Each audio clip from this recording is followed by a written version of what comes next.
ಇದಕ್ಕೆ ಹೆಸರು ಬಂದು CNG ಟ್ಯಾಂಕ್. ಇದು ನೆಕ್ಕರಿಂಗ್ ಅಂತ ಹೇಳ್ತೇವೆ, ನೆಕ್ಕರಿಂಗ್. ಇದು ಯಾಕೆ ಅಂತ ಹೇಳಿದ್ರೆ, ಇದರ ಯೂಸ್ ಏನಂತ ಹೇಳಿದರೆ, ಒಂದು ನಿಮಿಷ ನಿಮಗೆ ನಾನು ತೋರಿಸ್ತೇನೆ. ಈ ಟ್ಯಾಂಕ್ ಈ ವಾಲ್ವಿಗೆ ಒಳಗಡೆ ಹೋಗಲ್ಲ. ಇದು ನೋಡಿ, ಇದು ತೆಗೆದೇ ಹಾಕಬೇಕು. ಇದನ್ನು ಈ ವಾಲ್ವನ್ನು ತೆಗೆದ ಮೇಲೆ ಹಾಕಬೇಕು. ಇದು ಹೀಗೆ ಹೋಗ್ಲಿಕ್ಕೆ ಮಾಡಲಿಕ್ಕೆ ಆಗೋದಿಲ್ಲ. ನೋಡಿ, ಇದು ಹೇಗೆ ಸಹ ಮಾಡಲಿಕ್ಕೆ ಆಗೋದಿಲ್ಲ. ನೋಡಿ, ಇದು ಸಹ ಮಾಡಲಿಕ್ಕೆ ಆಗೋದಿಲ್ಲ. ಇದು ವಾಲ್ವನ್ನು ತೆಗಿಬೇಕು, ತೆಗೆದ ಮೇಲೆ ಇದರೊಳಗಡೆ ಹಾಕಬೇಕು. ಇದು ಪೆಸೋದವರು ರೂಲ್ಸ್ ಮಾಡಿದ್ದಾರೆ. ಯಾಕೆಂದರೆ ಕೆಲವರು ಇದನ್ನು ತೆಗಿಯದೇ ಮಾಡ್ತಾರೆ.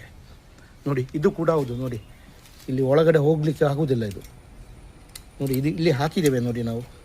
ನೋಡಿ ನೋಡಿ, ಇದು ಹಾಕಲಿಲ್ಲ ಅಂತ ಹೇಳಿದರೆ ಈ ವಾಲ್ವು ತೆಗಿಲಿಲ್ಲ ಅಂತೇಳಿ ಇನ್ಫಾರ್ಮೇಷನ್ ನಿಮಗೆ. ನೋಡಿ, ಆಯಿತಾ? ಏನೋ ಡೌಟ್ ಇದ್ದರೆ ಫೋನ್ ಮಾಡಿ.